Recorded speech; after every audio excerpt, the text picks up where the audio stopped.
నమో భగవతే రుద్రాయ.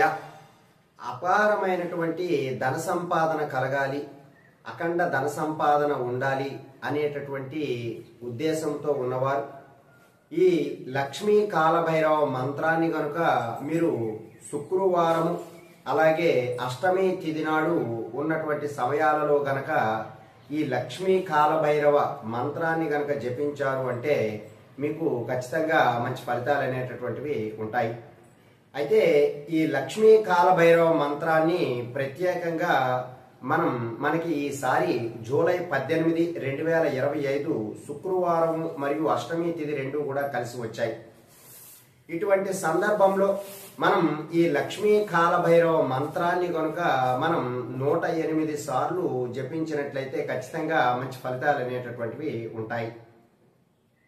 అయితే ఈ యొక్క మంత్రాన్ని మీరు శుక్రవారం లేదా అష్టమి తిథి నాడు మొదలుపెట్టి 21 రోజుల పాటు ఈ యొక్క మంత్ర జపం అనేటటువంటిది చేసుకోవాలి. ఈ మంత్ర జపం చేయటానికి ప్రధానమైనటువంటి నియమము ఏమిటి అంటే మీరు తూర్పు ముఖముగా లేదా ఉత్తర ముఖముగా కూర్చుని స్ఫటికమాలను ఉపయోగించాలి. ఈ యొక్క స్ఫటికమాల సహాయంతో 108 సార్లు సంకల్పముగా చెప్పుకుని ఈ మంత్ర జపముని మీరు బ్రహ్మ ముహూర్తంలో గాని లేదా అర్ధరాత్రి 12 గంటల తర్వాత గాని ఈ యొక్క మంత్ర జపం అనేటటువంటిది చేసుకోవాలి. అలా ఈ మంత్ర జపము గనక చేసుకున్నట్లయితే ఖచ్చితంగా మీరు ఇదివరకుటి కోల్పోయినటువంటి ధనమంతా కూడా తిరిగి వచ్చేటటువంటి అవకాశాలు చాలా ఎక్కువగా ఉంటాయి. అలాగే ఎవరి వద్ద నుండి అయినా సరే అప్పులు వసూలు చేయాలి అన్నా సరే ఈ మంత్రము చాలా చక్కగా ఉపయోగపడుతుంది. కాబట్టి ఈ లక్ష్మీ కాలభైరవ మంత్రాన్ని ఎవరైతే ఆర్థిక పరిస్థితులతో ఇబ్బంది పడుతున్నారో వారు ఈ మంత్ర జపము ద్వారా వారికి రావాల్సినటువంటి ధనమునంతా కూడా రప్పించేటటువంటి ప్రయత్నం చేయవచ్చు. ఈ యొక్క మంత్రం ఏమిటి అంటే ఓం నమో కాలభైరవాయ ధనం దేహి సంపత్తి దేహి యశో దేహి శ్రీం హ్రీం క్లీం స్వాహ. మరొకసారి చెప్తున్నాను, ఆ మంత్రం చూడండి. ఓం నమో కాలభైరవాయ ధనం దేహి సంపత్తి దేహి యశో దేహి శ్రీం హ్రీం క్లీం స్వాహ.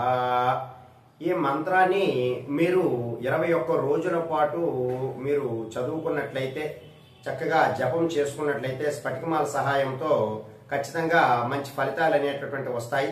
అలాగే కాలభైరవుడి యొక్క అనుగ్రహం కలిగి ఆ లక్ష్మీదేవి యొక్క అనుగ్రహము కూడా కలిగి మీకున్నటువంటి అప్పుల సమస్యలన్నీ కూడా తీరిపోవడము, అలాగే మీరు ఎవరికైనా డబ్బు ఇచ్చి ఆ తిరిగి రాబట్టుకునేటువంటి శక్తిని పొందడము, అలాగే ఆర్థిక పరంగా అఖండ ధన సంపాదన అనేటటువంటిది పెరగడము కూడా జరుగుతుంది.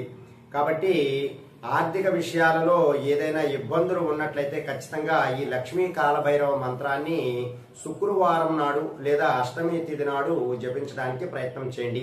మనకి ఈసారి శుక్రవారము మరియు అష్టమి తిథులు జూలై 18, 2025 నాడు ఉన్నవి కాబట్టి ఆ రోజు నుండి ప్రారంభించడానికి ప్రయత్నం చేయండి. సర్వే జనా సుఖినో భవంతు. శుభం. 24/7/2025 నాడు మనకి ఆషాఢ మాసంలో అమావాస్య వచ్చింది. దీనినే చుక్కల అమావాస్య అంటారు. మనం అమావాస్య నాడు ఏ పని చేసినా సరే మనకి అది ఎక్కువ శాతం విజయం కలుగుతూ ఉంటుంది. ఎందుకు అంటే ఆ రోజు చంద్రుడు మనకి కనిపించడు కాబట్టి. చంద్రగ్రహం మనకి సాధారణంగా మనసుకు సంబంధించినటువంటి గ్రహం. అంటే మన మనసులో ఉన్నటువంటి కోరిక నెరవేరడానికి చంద్రుడు బాగా మన జన్మ జాతకంలో కానీ లేదా మనిషి జీవితంలో కానీ ఎక్కువగా ఉంటూ ఉంటుంది. అయితే ఇటువంటి అమావాస్య నాడు ఏదైనా హోమం జరిపించుకున్నట్లయితే ఆ హోమానికి ప్రత్యేకమైనటువంటి శక్తి ఉంటుంది. జనాకర్షణ కోసం, ధనాకర్షణ కోసం, కుటుంబ సౌఖ్యం కోసం, అలాగే రాజకీయ రంగ ప్రవేశం కానీ లేదా రాజకీయ రంగంలో అభివృద్ధి చెందడానికి కానీ రాజశ్యామల హోమం అనేటటువంటిది చాలా ఉపయోగపడుతూ ఉంటుంది. మేము ప్రతి అమావాస్యకి కూడా రాజశ్యామల హోమం మేము విశాఖపట్నంలో జరిపిస్తూ ఉన్నాం. కాబట్టి ఆసక్తి ఉన్నటువంటి భక్తులు ఎవరైనా సరే తమ పేరును అలాగే తమ గోత్రములను కూడా నమోదు చేసుకోవచ్చు. అయితే ఈ యొక్క హోమం జరిపించుకున్నటువంటి భక్తులు ఎవరైతే ఉంటారో వారికి అమ్మవారి యొక్క కుంకుమ, అలాగే అమ్మవారి యొక్క యంత్రము, అలాగే కస్తూరికాయ, అమ్మవారి యొక్క హోమం చేసినటువంటి భస్మము కూడా వారి యొక్క చిరునామాకి కొరియర్ చేయబడుతుంది. అయితే ఈ యొక్క హోమంలో ప్రత్యక్షంగా కానీ పరోక్షంగా కానీ భక్తులు ఎవరైనా సరే పాల్గొనవచ్చు. చాలా కొద్ది మందికి మాత్రమే అవకాశం ఇస్తున్నాం. కాబట్టి ఆసక్తిగా ఉన్నటువంటి వారు ఎవరైతే ఉన్నారో వారు తమ పేర్లను, గోత్రనామాలను కూడా నమోదు చేసుకోవడానికి ప్రయత్నం చేయండి. దీనికి మేము రిజిస్ట్రేషన్ ఫీజు 2016 రూపాయలుగా నిర్ణయించున్నాం. కాబట్టి మీరు ఎవరైనా ఆసక్తి ఉన్నవారు వారు ఈ ధనాకర్షణ, జనాకర్షణ కోసం, ఈ రాజశ్యామల హోమం కోసం మీరు రిజిస్ట్రేషన్ చేసుకోవడానికి ప్రయత్నం చేయండి. అతి కొద్ది మందికి మాత్రమే ఈ అవకాశాన్ని కల్పిస్తూ ఉన్నాం.